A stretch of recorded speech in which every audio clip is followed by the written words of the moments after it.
ವೀಕ್ಷಕರೇ ನಮಸ್ಕಾರ. ದಿನದ ನ್ಯೂಸ್ ಬುಲೆಟಿನ್ಗೆ ಸ್ವಾಗತ. ನಾನು ಅಕ್ಷತಾ ಕಟಗಾವಲ್. ತಾಲೂಕಿನ ಮಂಡೂರು ಸಾರ್ವಜನಿಕ ಪ್ರೌಢಶಾಲೆಯಲ್ಲಿ 35 ವರ್ಷಗಳ ಕಾಲ ಶಿಕ್ಷಕರಾಗಿ ಮುಖ್ಯ ಶಿಕ್ಷಕರಾಗಿ ಸೇವೆ ಸಲ್ಲಿಸಿ ಶಾಲೆಯ ಅಭ್ಯುದಯಕ್ಕೆ ಶ್ರಮಿಸಿ ಗ್ರಾಮೀಣ ಭಾಗದ ಸಾವಿರಾರು ವಿದ್ಯಾರ್ಥಿಗಳ ಬದುಕಿನ ಬೆಳಕಾಗಿ ಇದೀಗ ವಯೋನಿವೃತ್ತಿ ಹೊಂದಿದ ಶಾಲೆಯ ಮುಖ್ಯ ಶಿಕ್ಷಕರಾದ ಕೆಎನ್ ಶಿವಕುಮಾರ್ ಅವರಿಗೆ ಅದ್ದೂರಿ ಬೀಳ್ಕೊಡುಗೆ ನೀಡುವ ಸಮಾರಂಭವೊಂದು ಮಳವಳ್ಳಿ ತಾಲೂಕಿನ ಮಂಡೂರು ಗ್ರಾಮದಲ್ಲಿ ಭಾನುವಾರ ಏರ್ಪಡಿಸಿತ್ತು. ಹಳೆ ವಿದ್ಯಾರ್ಥಿ ಬಳಗ ಆಯೋಜಿಸಿದ್ದ ಬೃಹತ್ ಸಮಾರಂಭದಲ್ಲಿ ಶಾಲೆಯ ಗಣಿತ ಶಿಕ್ಷಕರಾಗಿ ನಂತರದಲ್ಲಿ ಮುಖ್ಯೋಪಾಧ್ಯಾಯರಾಗಿ ಗುಡಿಸಿಲಿನಲ್ಲಿ ಆರಂಭವಾದ ಶಾಲೆಗೆ ಸುಸಜ್ಜಿತ ಕಟ್ಟಡ ನಿರ್ಮಿಸುವ ಮೂಲಕ ಶಾಲೆಯ ಅಭಿವೃದ್ಧಿಗೆ ಶ್ರಮಿಸಿದ್ದೆ. ಅಲ್ಲದೆ ಈ ಭಾಗದ ಸಾವಿರಾರು ವಿದ್ಯಾರ್ಥಿಗಳಿಗೆ ಉತ್ತಮ ಶಿಕ್ಷಣ ನೀಡಿ ಅವರ ಭವ್ಯ ಭವಿಷ್ಯಕ್ಕೆ ತಳಪಾಯ ಹಾಕಿದ ಕೆಎನ್ ಶಿವಕುಮಾರ್ ಹಾಗೂ ಶ್ರೀಮತಿ ಅವರಿಗೆ ನೆರೆದಿದ್ದ ಸಹಸ್ರಾರು ಮಂದಿ ಹಳೆ ವಿದ್ಯಾರ್ಥಿಗಳ ಬಳಗ ಅದ್ದೂರಿ ಸನ್ಮಾನದ ಮೂಲಕ ಬೀಳ್ಕೊಡುಗೆ ನೀಡಿದರು.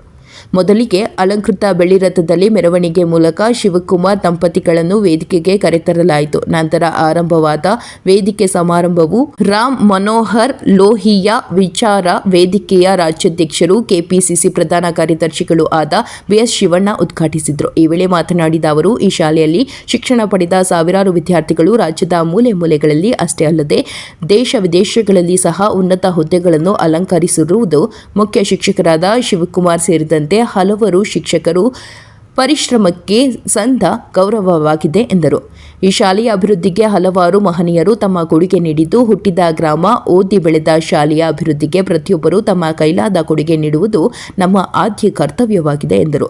ಮುಖ್ಯ ಅತಿಥಿಗಳಾಗಿ ಪಾಲ್ಗೊಂಡು ಮಾತನಾಡಿದ ಕ್ಷೇತ್ರ ಶಿಕ್ಷಣಾಧಿಕಾರಿ ಉಮಾ ಅವರು, ಅತ್ಯಂತ ಕಡಿಮೆ ಸಂಬಳದಿಂದ ತಮ್ಮ ಶಿಕ್ಷಕ ವೃತ್ತಿ ಆರಂಭಿಸಿ ನಿಸ್ವಾರ್ಥ ಸೇವೆ ಮೂಲಕ ಸಾವಿರಾರು ವಿದ್ಯಾರ್ಥಿಗಳಿಗೆ ಅತ್ಯುತ್ತಮ ಶಿಕ್ಷಣ ಜೊತೆಗೆ ಶಿಸ್ತು ಸಂಸ್ಕಾರ ನೀಡಿ ಅವರ ಉತ್ತಮ ಭವಿಷ್ಯಕ್ಕೆ ಅಡಿಪಾಯ ಹಾಕಿಕೊಟ್ಟ ಶಿವಕುಮಾರ್ ಅವರ ಕಾರ್ಯಕ್ಷಮತೆಗೆ ಇಲ್ಲಿ ನೆರೆದಿರುವ ಸಾವಿರಾರು ಹಳೆ ವಿದ್ಯಾರ್ಥಿಗಳ ಸಮೂಹವೇ ಸಾಕ್ಷಿ ಎಂದು ಪ್ರಶಂಸಿಸಿದರು.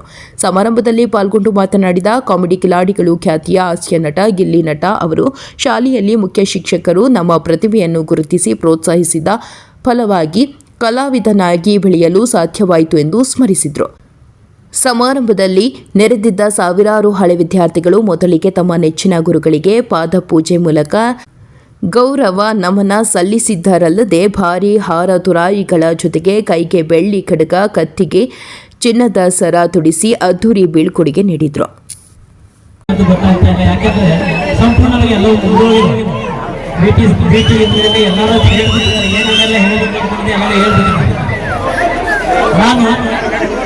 ವಿದ್ಯಾಭ್ಯಾಸವನ್ನು ಮುಗಿಸಿ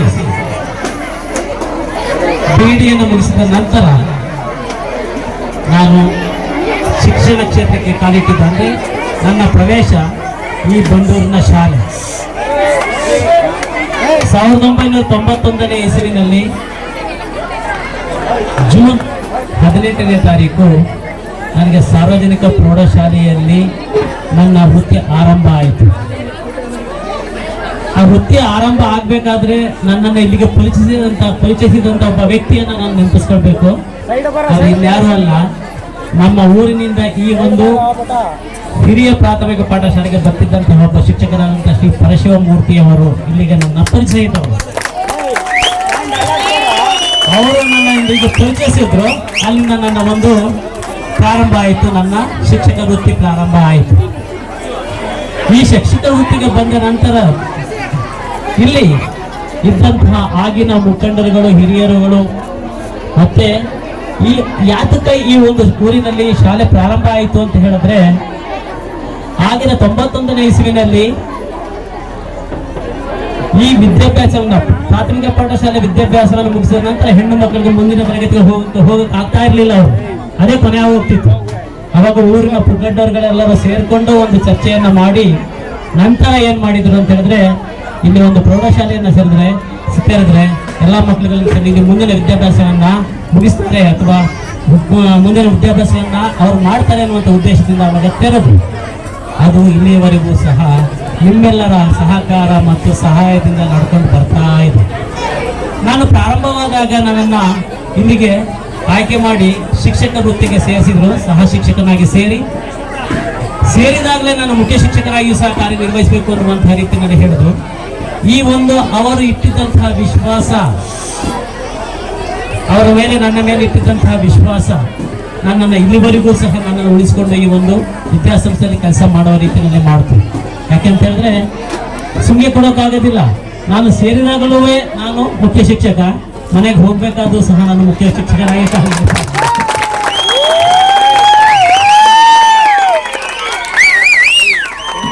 ಆಗ ಊರಿನಲ್ಲಿದ್ದಂತಹ ಶಾಲೆ ಒಂದೊಂದು ತರಗತಿ ಒಂದೊಂದು ಕಡೆ ನಡೀತಾ ಇತ್ತು.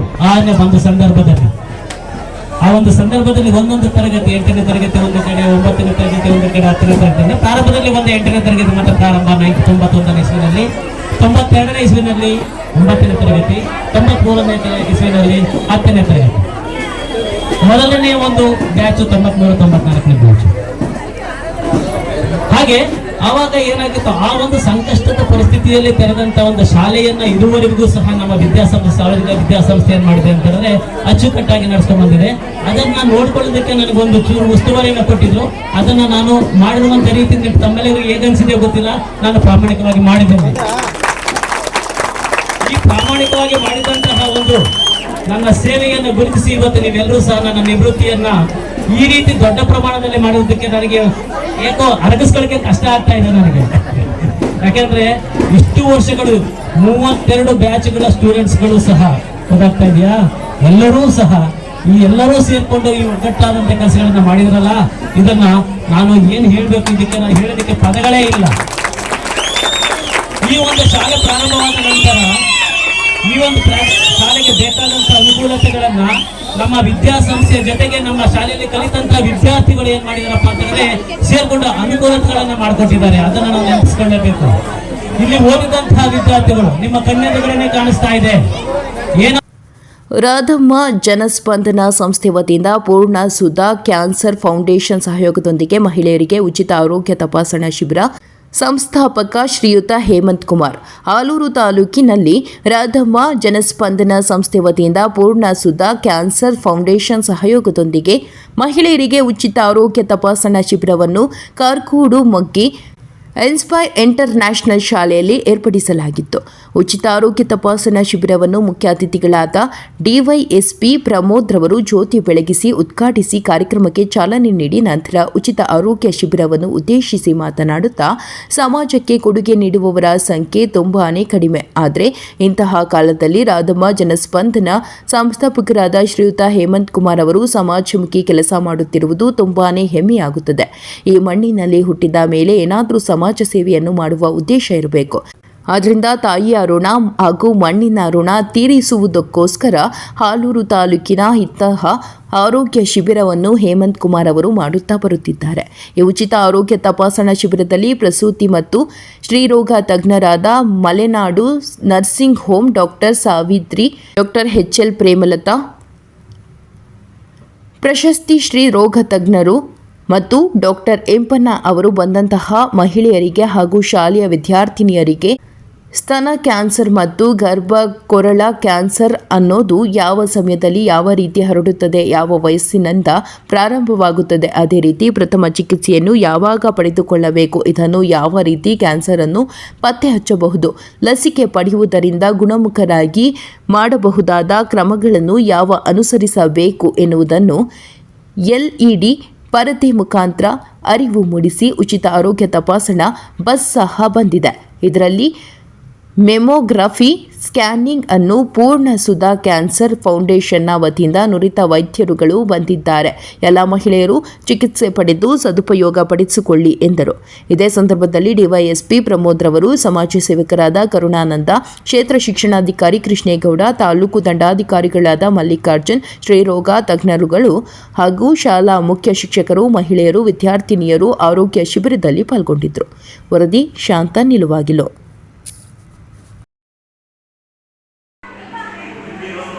ನಮಸ್ತೆ, ನಾನು ಆಲೂರಿನ ರಾಧಮ್ಮ ಜನಸ್ಪಂದನ ಸಂಸ್ಥೆಯ ಸಂಸ್ಥಾಪಕರು ಹೇಮಂತ್ ಕುಮಾರ್. ಇವತ್ತು ಏನು ಸ್ತ್ರೀಯರಿಗೆ ಗರ್ಭಕೊರಳ ಕ್ಯಾನ್ಸರು, ಸ್ತನ ಕ್ಯಾನ್ಸರ್ ಬಗ್ಗೆ ಜಾಗೃತಿ ಮೂಡಿಸುವ ಕಾರ್ಯಕ್ರಮ ಮತ್ತು ಅವರ ಆರೋಗ್ಯ ಉಚಿತವಾಗಿ ಚಿಕಿತ್ಸೆಗೆ ನಾವೇನೋ ಒಂದು ಸ್ಕ್ಯಾನಿಂಗ್ ವ್ಯವಸ್ಥೆಯನ್ನು ಮಾಡಿ, ಮೆಮೊಗ್ರಫಿ ವ್ಯವಸ್ಥೆಗೆ ನಾವು ಮತ್ತೆ ವ್ಯವಸ್ಥೆ ಮಾಡಿದ್ದೀವಿ. ಇದು ಕಾರ್ಯಕ್ರಮ ಕಾರ್ಗೋಡು ಇನ್ಸ್ಪೈರ್ ಸ್ಕೂಲ್ನಲ್ಲಿ ಯಶಸ್ವಿಯಾಗಿ ನಡೀತಾ ಇದೆ. ಒಂದು ಇಂತಹ ಕಾರ್ಯಕ್ರಮದಲ್ಲಿ ಮಕ್ಕಳಿಗೆ, ಮುಂದಿನ ಪೀಳಿಗೆಗೆ, ಅವರಿಗೆ, ಮಹಿಳೆಯರಿಗೆ ವ್ಯಾಕ್ಸಿನೇಷನ್ ಅವಶ್ಯಕತೆ ಇರುತ್ತೆ, ಕ್ಯಾನ್ಸರ್ ಬರಬಾರ್ದು, ತಡೆಗಟ್ಟಬೇಕು ಅಂತ ನಾನು ಈಗ ಒಂದು ವ್ಯಾಕ್ಸಿನೇಷನ್ ಡ್ರೈವ್ ಕಾರ್ಯಕ್ರಮ ಮಾಡ್ತಿದ್ದೀನಿ. ಇದ್ರ ಬೆಲೆ ಈಗಾಗಲೇ ವೈದ್ಯರು ನಮ್ಮ ಮಾಧ್ಯಮ ಸ್ನೇಹಿತರ ಮುಂದೆ ಹೇಳಿದ್ದಾರೆ. ಇದ್ರ ಬೆಲೆ ಬಂದು 2,000 ರೂಪಾಯಿ ಇದ್ದು ಈಗ 1,305 ರೂಪಾಯಿ ಆಗಿದೆ ಅಂತ. ಸೊ ಅಷ್ಟು ಹಣ ಕಟ್ಟೋದಕ್ಕೆ ಕೂಡ ನಮ್ಮ ಗ್ರಾಮೀಣ ಭಾಗಕ್ಕೆ ಕಷ್ಟ ಆಗುತ್ತೆ ಅಂತ ಉಳಿಕೆ ಹಣವನ್ನು ನಾನೇ ಸಂಪೂರ್ಣವಾಗಿ ಪೇ ಮಾಡಿ 500 ರೂಪಾಯಿಗೆ ನಿಗದಿತ ಬೆಲೆ ಮಾಡಿದ್ದೀನಿ. ಯಾರು ಕ್ಯಾಂಪ್ಗಳಿಗೆ ಅಟೆಂಡ್ ಆಗಿ ಅಪ್ಲಿಕೇಶನ್ ತಗೊಂಡು ರಿಜಿಸ್ಟ್ರೇಷನ್ ಮಾಡ್ತಾರೋ ಅವರಿಗೆ ಶಾಲೆನಲ್ಲೇ ವ್ಯಾಕ್ಸಿನನ್ನು ಮುಂದಿನ ತಿಂಗಳು ಜುಲೈನಲ್ಲಿ ಹಾಕ್ಸಲಾಗುತ್ತೆ. ಅವರು 500 ರೂಪಾಯಿನ ಪೇ ಮಾಡಿ ಮತ್ತು ಒಂದು ಅರ್ಜಿಯೊಂದಿಗೆ ಲಗತ್ತಿಸಿದರೆ ಮಿಕ್ಕಿದ ಹಣವನ್ನು ನಾನೇ ಸಂಪೂರ್ಣವಾಗಿ ಹಾಕಿ ನಾನು ಯಶಸ್ವಿ ಮಾಡ್ತೀನಿ. ಇದು 2086 ನಮ್ಮ ಬಿ ಅವರು ಕೊಟ್ಟಿರುವಂತಹ ಕ್ಷೇತ್ರ ಶಿಕ್ಷಣಾಧಿಕಾರಿ ಅವರು ನನಗೆ ಕೊಟ್ಟಿರುವಂಥ ಮಾಹಿತಿ ಪ್ರಕಾರ ಮಕ್ಕಳಿದ್ದಾರೆ ಅಂತ ಹೇಳಿದ್ದಾರೆ. ಅಷ್ಟು ಜನಕ್ಕೂ ರೀಚ್ ಆಗೋದಕ್ಕೆ ಕ್ಷೇತ್ರ ಶಿಕ್ಷಣಾಧಿಕಾರಿಯ ಸಹಕಾರ ಮತ್ತು ಎಲ್ಲ ಶಿಕ್ಷಕರ ಸಹಕಾರ ಮತ್ತು ಎಲ್ಲ ಸ್ಥಳೀಯರ ಸಹಕಾರ, ಈಗ ಈ ಭಾಗದಲ್ಲಿ ನಮ್ಮ ಮಾದೇಹಳ್ಳಿ ನಮ್ಮ ಸಾಹೇಬರು ಜಗದೀಶ್ ಸಾಹೇಬರಿದ್ದಾರೆ, ಅವ್ರ ಸಹಕಾರ, ಹೀಗೆ ಯಾವ ಭಾಗದಲ್ಲಿ ಯಾವ ಅಧಿಕಾರಿಗಳಿದ್ದಾರೋ ಅವರೆಲ್ಲರ ಒಂದು ಸಹಕಾರವನ್ನು ಪಡೆದು ಕಾರ್ಯಕ್ರಮನ ಯಶಸ್ವಿ ಮಾಡ್ತೀನಿ. ಮತ್ತು ಜನಪ್ರತಿನಿಧಿಗಳ ಸಹಕಾರ ಕೂಡ ಕೊಡ್ತೀನಿ ನಾನು. ಅಂದರೆ ಯಾರ ಬಳಿ ಆರ್ಥಿಕವಾಗಿ ನಾನು ಯಾವುದೇ ನಿರೀಕ್ಷೆ ಮಾಡೋದಿಲ್ಲ. ಸಹಕಾರ ಏನಂತಂದರೆ ಇದು ಅವೇರ್ನೆಸ್ ಆಗಬೇಕು, ಇದು ಅರಿವು ಆಗಬೇಕು. ಒಂದು ಗ್ರಾಮೀಣದಲ್ಲಿ ಇರುವಂಥ ಮಕ್ಕಳಿಗೆ ಅವ್ರು ಹೋಗಿ ಒಂದು 4 ಮಾತಾಡಬೇಕು, ವ್ಯಾಕ್ಸಿನೇಷನ್ ಹೋಗಿ ಹಾಕ್ಸಿ ಅಂತ. ಅದೇ ನಾನು ಸಹಕಾರ ಕೇಳ್ತಾ ಇದ್ದೀನಿ. ದಯವಿಟ್ಟು ಎಲ್ಲ ಮಕ್ಕಳಿಗೂ ರೀಚ್ ಆಗಲಿ. 2086 ಕನಿಷ್ಠ ಅಂತಂದ್ರೂ ನಾನು 99.9% ಅಂದರೆ 1-2 ಮಕ್ಕಳು ಬಿಟ್ಟು ಅಷ್ಟು ಜನಕ್ಕೂ ಈ 2025 ಡಿಸೆಂಬರ್ ಒಳಗಡೆ ಕಂಪ್ಲೀಟ್ ಡ್ರೈವ್ ಮಾಡಬೇಕು ಅಂತ ನಾನು ಹೆಜ್ಜೆ ಇಟ್ಟಿದ್ದೀನಿ. ನಿಮ್ಮ ಎಲ್ಲರ ಸಹಕಾರ, ನಿಮ್ಮೆಲ್ಲರ ಆರೈಕೆ ಸದಾಕಾಲ ನನ್ನ ಮೇಲೆ ಇರಲಿ ಅಂತ ನಾನು ಭಗವಂತನ ಹತ್ರ ನಾನು ಕೇಳ್ಕೊತಿದ್ದೀನಿ. ಧನ್ಯವಾದ. ಸಾಗಿಸ್ತಕ್ಕಂಥ ಕಾರ್ಯಕ್ರಮವನ್ನು ಇಲ್ಲಿ ಹಮ್ಮಿಕೊಂಡಿದ್ದಾರೆ. ಈ ಕಾರ್ಯಕ್ರಮದಲ್ಲಿ ಉಪಸ್ಥಿತರಿರ್ತಕ್ಕಂಥ ಸಮಾಜದಲ್ಲಿ ಸಮಾಜಕ್ಕೆ ಕೊಡುಗೆ ನೀಡುವವರ ಸಂಖ್ಯೆ ಬಹಳ ವಿರಳ ಇದೆ ಇವತ್ತು. ಸೊ ಅಂಥ ಒಂದು ಸನ್ನಿವೇಶದಲ್ಲಿ ಈ ಒಂದು ಉತ್ತಮ ಕಾರ್ಯಕ್ರಮವನ್ನು ನಮ್ಮ ಹೇಮಂತ್ ಕುಮಾರ್ ಅವರು ಇವತ್ತು ಇಲ್ಲಿ ಹಮ್ಮಿಕೊಂಡಿದ್ದಾರೆ. ಎಲ್ಲ ವೈದ್ಯಾಧಿಕಾರಿಗಳ ಸಹಕಾರದಿಂದ, ವೈದ್ಯರ ಸಹಕಾರದಿಂದ. ಇವತ್ತು ನಾನೊಂದು ಪ್ರಶ್ನೆ ತಮಗೆ ಕೇಳಿದ್ರೆ, ಯಾರಪ್ಪ ಈ ಜಗತ್ತಿನಲ್ಲಿ ಅತ್ಯಂತ ಶ್ರೀಮಂತ ಅಂತಂದ್ರೆ ನಿಮ್ಮ ಉತ್ತರ ಬಿಲ್ ಗೇಟ್ಸ್ ಅಥವಾ ಎಲಾನ್ ಮಾಸ್ಕ್ ಅಂತ ಬರ್ತದೆ. ನಿಜ ಅಲ್ಲ? ಯಾರು ಬಹಳ ಶ್ರೀಮಂತ ವ್ಯಕ್ತಿ ಯಾರು ಈ ಪ್ರಪಂಚದಲ್ಲಿ? ಕೇಳ್ತಾ ಇಲ್ಲ? Very good. ನೋಡಿ, ಸರಿ. ಇವತ್ತು ಯಾರಿಗೆ ಆರೋಗ್ಯ ಇದೆ ಅವ್ರಿಗಿಂತ ದೊಡ್ಡ ಶ್ರೀಮಂತ ಈ ಪ್ರಪಂಚದಲ್ಲಿ ಯಾರು ಇರಕ್ಕೆ ಸಾಧ್ಯ ಇಲ್ಲ. ಅದರಿಂದ ಇಂಥ ಒಂದು ನಮ್ಮ ಈಗಿನ ಒಂದು ಲೌಕಿಕ ಪ್ರಪಂಚದಲ್ಲಿ ನಾವೇನಾಗಿದೆ, ದುಡ್ಡಿದ್ರೆ ಶ್ರೀಮಂತ ಅಂತ ನಾವು ಅಂದ್ಕೊಂಡಿರ್ತೀವಿ. ಬಹಳ ದುಡ್ಡು ಇದ್ರೆ ಶ್ರೀಮಂತಿಗೆ ಇದ್ರೆ ದೊಡ್ಡ ಮನುಷ್ಯ ಅಂತ ಇಲ್ಲ. ಇವತ್ತು ಆರೋಗ್ಯ ಯಾರ ಹತ್ರ ಇರ್ತದೆ ಅವನಿಗಿಂತ ದೊಡ್ಡ ಮನುಷ್ಯ, ಅವನಷ್ಟು ನೆಮ್ಮದಿಯಾಗಿರ್ತಕ್ಕಂಥ ಮನುಷ್ಯ ಈ ಪ್ರಪಂಚದಲ್ಲಿ ಸಾಧ್ಯ ಇಲ್ಲ. ಆದ್ರಿಂದ ಇವತ್ತು ವಿಶ್ವ ಯೋಗ ದಿನಾಚರಣೆಯ ದಿನವೇ ಈ ಕಾರ್ಯಕ್ರಮವನ್ನ ಅರ್ಥಪೂರ್ಣವಾಗಿ ಹಮ್ಮಿಕೊಂಡಿದ್ದಾರೆ. ಈ ಒಂದು ನಮ್ಮ ಇಲಾಖೆಯ ಒಂದು ಕೆಲಸನೂ ಕೂಡ ಅದೇ. ಈಗ ಏನಾಗ್ತಾ ಇದೆ, ಹೋಗ್ತಾ ಹೋಗ್ತಾ ಯುವಜನತೆ ಎಲ್ಲ ಕೂಡ ವ್ಯಸನಗಳಿಗೆ ದಾಸರಾಗ್ತಾ ಬರ್ತಾ ಇದ್ದಾರೆ. ಇವತ್ತು ಮಾದಕ ದ್ರವ್ಯಗಳು ಅಂತ ಏನಿದಾವೆ ಅದಕ್ಕೆಲ್ಲ ಕೂಡ ಈಗ ಬೆಂಗಳೂರು ದೊಡ್ಡ ದೊಡ್ಡ ನಗರಗಳಲ್ಲಿ ಇತ್ತು. ಈಗ ಅದು ನಮ್ಮ ಜಿಲ್ಲಾ ಮಟ್ಟಕ್ಕೆ, ತಾಲೂಕು ಮಟ್ಟಕ್ಕೆ ಸ್ವಲ್ಪ ದಿನ ಬಂದ್ರೆ ಗ್ರಾಮೀಣ ಮಟ್ಟಕ್ಕೂ ಬರ್ತಕ್ಕಂಥ ಒಂದು ಅನ್ನದಾಸೋಹ ಮಂದಿರಕ್ಕೆ ಗೃಹ ಮಂಡಳಿ ಅಧ್ಯಕ್ಷ ಸ್ಥಳೀಯ ಶಾಸಕ ಶಿವಲಿಂಗೇಗೌಡರು ಶಂಕುಸ್ಥಾಪನೆ. ಅರಸೀಕೆರೆ ನಗರದ ಚಿಕ್ಕ ತಿರುಪತಿ ಎಂದು ಹೆಸರುವಾಸಿಯಾಗಿರುವ ಶ್ರೀ ಲಕ್ಷ್ಮೀ ವೆಂಕಟರಮಣ ಸ್ವಾಮಿ ಅವರ ದೇವಸ್ಥಾನದಲ್ಲಿ ಪಕ್ಕದಲ್ಲಿ ಇಂದು ಅನ್ನದಾಸೋಹ ಕಟ್ಟಡಕ್ಕೆ ಗೃಹ ಮಂಡಳಿ ಅಧ್ಯಕ್ಷ ಸ್ಥಳೀಯ ಶಾಸಕ ಶಿವಲಿಂಗೇಗೌಡರು ಶಂಕುಸ್ಥಾಪನೆಯನ್ನು ನೆರವೇರಿಸಿದರು. ನಂತರ ಮಾತನಾಡಿ, ಈ ದೇವಸ್ಥಾನಕ್ಕೆ ಪ್ರತಿದಿನ 100 ಭಕ್ತರು ಆಗಮಿಸುತ್ತಿರುವ ಕಾರಣ ಇಲ್ಲಿಗೆ ಬರುವ ಯಾರು ಕೂಡ ಹಸಿವಿನಿಂದ ಹೋಗಬಾರದು ಎಂದು ಅರಿತು ನಾನು ಹಾಗೂ ಎಲ್ಲ ಮುಖಂಡರು ಸೇರಿ ಅನ್ನದಾಸೋಹ ಕಟ್ಟಡವನ್ನು ನಿರ್ಮಾಣ ಮಾಡಿ ಭಕ್ತರಿಗೆ ಪ್ರತಿನಿತ್ಯ ಅನ್ನದಾಸೋಹವನ್ನು ಏರ್ಪಡಿಸಲಾಗುವುದು ಎಂದು ತಿಳಿಸಿದರು. ಈ ಸಂದರ್ಭದಲ್ಲಿ ದೇವಸ್ಥಾನ ಕಮಿಟಿಯ ಅಧ್ಯಕ್ಷರು, ಕಾರ್ಯದರ್ಶಿಗಳು, ಸದಸ್ಯರುಗಳು ಹಾಗೂ ಮುಖಂಡರುಗಳು, ಭಕ್ತರು, ತಿರುಪತಿ ಹಳ್ಳಿಯ ಸಾರ್ವಜನಿಕರು ಉಪಸ್ಥಿತರಿದ್ದರು. ಮಾಲೇಕಲ್ಲು ತಿರುಪತಿ ಈ ಪವಿತ್ರವಾದ ಪುಣ್ಯಕ್ಷೇತ್ರದಲ್ಲಿ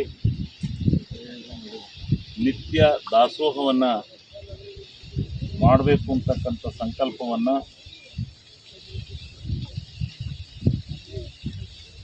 ಇವತ್ತು ದೃಢ ಸಂಕಲ್ಪವನ್ನು ಮಾಡಿ ದಾಸೋಹ ಮಂದಿರಕ್ಕೆ ಗುದ್ದಲಿ ಪೂಜೆಯನ್ನು, ಭೂಮಿ ಪೂಜೆಯನ್ನು ನೆರವೇರಿಸಿದ್ದೇವೆ.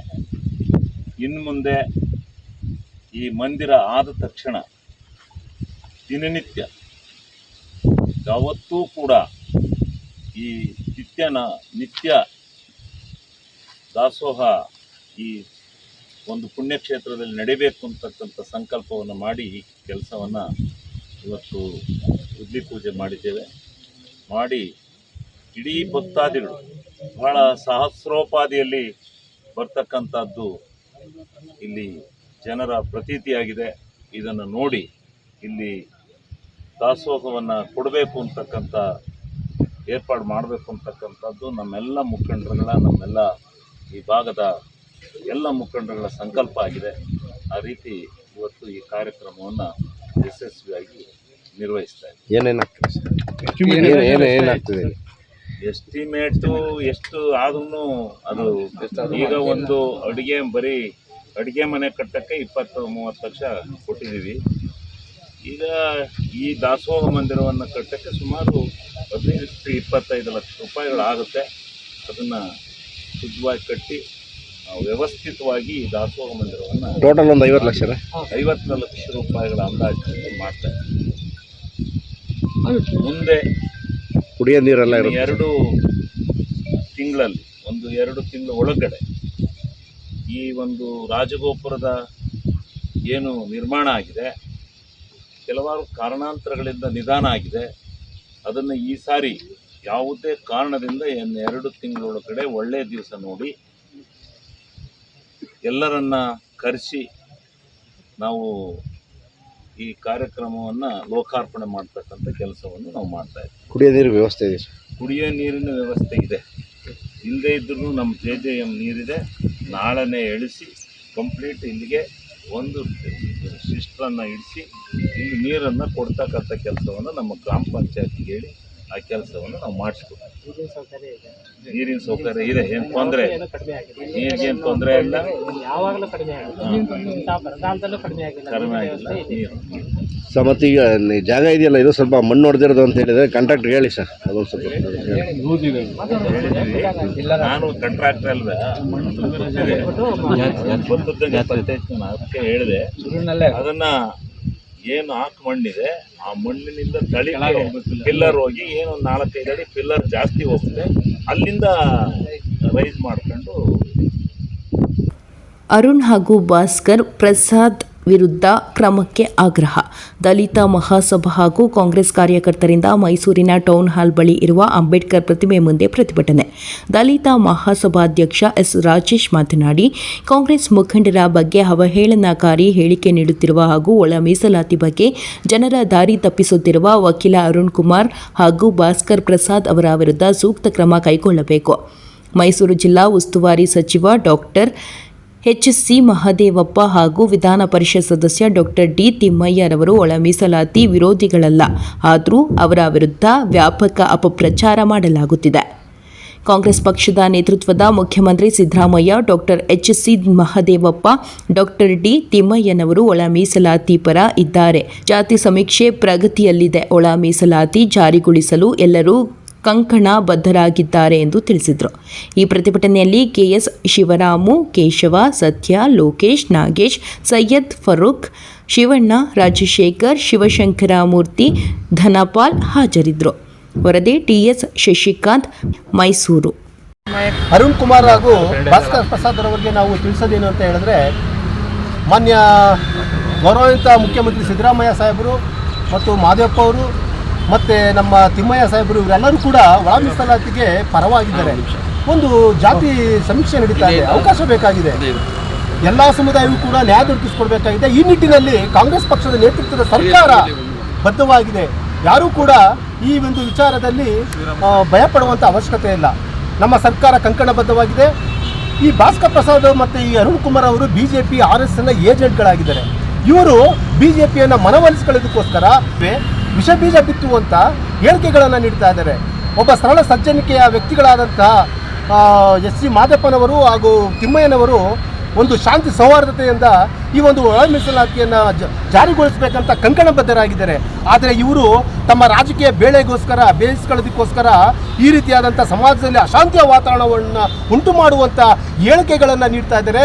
ನಮ್ಮ ಯಾರು ತಿಮ್ಮಯ್ಯ ಅವರಿಗೆ ಅವಹೇಳನಕಾರಿಯಾಗಿ ಅವರ ಹೆಸರಿಗೆ ಕಳಂಕ ತರುವ ರೀತಿಯಲ್ಲಿ ಮಾತಾಡ್ತಾ ಇದ್ದರೆ ಮುಂದಿನ ದಿನಗಳಲ್ಲಿ ನಾವು ದಲಿತ ಸಂಘಟನೆಗಳು, ಶೋಷಿತ ಸಮುದಾಯಗಳು, ಹಿಂದುಳಿದ ವರ್ಗಗಳ ಸಂಘಟನೆಗಳ ವತಿಯಿಂದ ಉಗ್ರವಾದ ಹೋರಾಟವನ್ನು ಮಾಡ್ತೀವಿ ಅಂತ ಈ ಸಂದರ್ಭದಲ್ಲಿ ಎಚ್ಚರಿಕೆ. ಅಂಗನವಾಡಿ ಮೇಲ್ವಿಚಾರಕಿ ಜ್ಯೋತಿ ಕುಂಬಾರ್ ರವರಿಗೆ ಬೀಳ್ಕೊಡುಗೆ ಸಮಾರಂಭ. ಚಿಕ್ಕಮಗಳೂರು ಜಿಲ್ಲೆ ತರೀಕೆರೆ ತಾಲೂಕು ಶಿಶು ಅಭಿವೃದ್ಧಿ ಯೋಜನೆ ಇಲಾಖೆಯಲ್ಲಿ ಕಾರ್ಯನಿರ್ವಹಿಸುತ್ತಿರುವ ಮೇಲ್ವಿಚಾರಕಿ ಜ್ಯೋತಿ ಕುಂಬಾರ್ ಹಾಗೂ ಪ್ರಥಮ ದರ್ಜೆ ಸಹಾಯಕಿ ಮಂಗಳರವರಿಗೆ ಇಲಾಖೆ ವತಿಯಿಂದ ಬೀಳ್ಕೊಡುಗೆ ಕಾರ್ಯಕ್ರಮ ಜರುಗಿತು. ಕಾರ್ಯಕ್ರಮದಲ್ಲಿ ಶಿಶು ಅಭಿವೃದ್ಧಿ ಯೋಜನಾ ಅಧಿಕಾರಿ ಚರಣ್ ರಾಜ್ ಮಾತನಾಡಿ, ಮೇಲ್ವಿಚಾರಕಿ ಜ್ಯೋತಿ ಕುಂಬಾರ್ ಅವರು ಹುಣಸಘಟ್ಟ ಮತ್ತು ಬೆಟ್ಟದಹಳ್ಳಿ ವಲಯದಲ್ಲಿ ಉತ್ತಮವಾಗಿ ಕಾರ್ಯನಿರ್ವಹಿಸಿದ್ದು, ಶಾಂತ ಸ್ವಭಾವ, ಕ್ರಿಯಾಶೀಲತೆ ಹಾಗೂ ಚಟುವಟಿಕೆಯಿಂದ ಕೂಡಿದ್ದು, ಪ್ರಾಮಾಣಿಕತೆಯಿಂದ ಕಾರ್ಯನಿರ್ವಹಿಸಿದ್ದು, ಸಹಬಾಳ್ವೆ, ಸಹಕಾರ, ಸದಾಚಾರ, ಸುಕೋಮಲತೆ ಇತ್ಯಾದಿ ಮೌಲ್ಯಗಳಿಂದ ಕೂಡಿದ ಅನನ್ಯ ವ್ಯಕ್ತಿತ್ವ ಇವರದ್ದು ಆಗಿದ್ದು, ಬೆಳಗಾವಿ ಜಿಲ್ಲೆಯ ನಿಪ್ಪಣಿ ತಾಲೂಕು ಅವರ ತವರು ಮನೆಗೆ ವರ್ಗಾವಣೆಗೊಳ್ಳುತ್ತಿದ್ದಾರೆ ಎಂದು ಹೇಳಿದರು.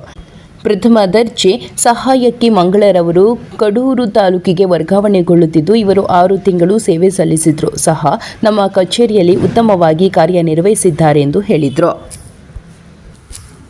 ಮೇಲ್ವಿಚಾರಕಿ ಜ್ಯೋತಿ ಕುಂಬಾರ್ ಅವರು ಮಾತನಾಡಿ, ಎಲ್ಲ ಅಂಗನವಾಡಿ ಶಿಕ್ಷಕಿಯರು ಮತ್ತು ಸಹಾಯಕಿಯರು ಪ್ರೀತಿಯಿಂದ ಯಾವುದೇ ಕೆಲಸಗಳು ಹೇಳಿದರೂ ತುಂಬ ಚೆನ್ನಾಗಿ ಕರ್ತವ್ಯ ನಿರ್ವಹಿಸಿಕೊಂಡು ಹೋಗಿದ್ರೆ ಸಿಡಿಪಿಒರವರು ನಮ್ಮನ್ನೆಲ್ಲ ಅಕ್ಕ ತಂಗಿಯರಂತೆ ನೋಡಿಕೊಂಡಿದ್ದಾರೆ ಎಂದು ಹೇಳಿದರು. ಕಾರ್ಯಕ್ರಮದಲ್ಲಿ ಮೇಲ್ವಿಚಾರಕಿ ಜ್ಯೋತಿ ಕುಂಬಾರ್ ಮತ್ತು FDA ಮಂಗಳರವರಿಗೆ ಸನ್ಮಾನಿಸಿ ಗೌರವಿಸಲಾಯಿತು.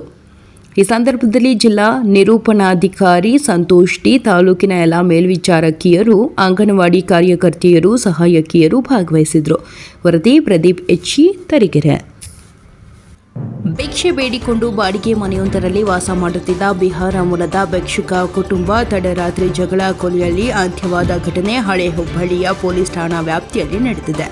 ಬಿಹಾರ ಮೂಲದ ವಿಶೇಷ ವಿಕಲಾಂಗ ಚೇತನ ಮಿತೇಶ ಮೃತ ವ್ಯಕ್ತಿ ಎಂದು ಗುರುತಿಸಲಾಗಿದೆ. ಇನ್ನು ಬಿಹಾರಿ ಮೂಲದ ರಾಜೇಶ್ ಕುಮಾರ್ ಅಲಿಯಾಸ್ ನಜೀರ್ ಖಾನ್ ಹತ್ಯೆ ಮಾಡಿದ ಆರೋಪಿ ಎಂದು ಹೇಳಲಾಗುತ್ತಿದೆ.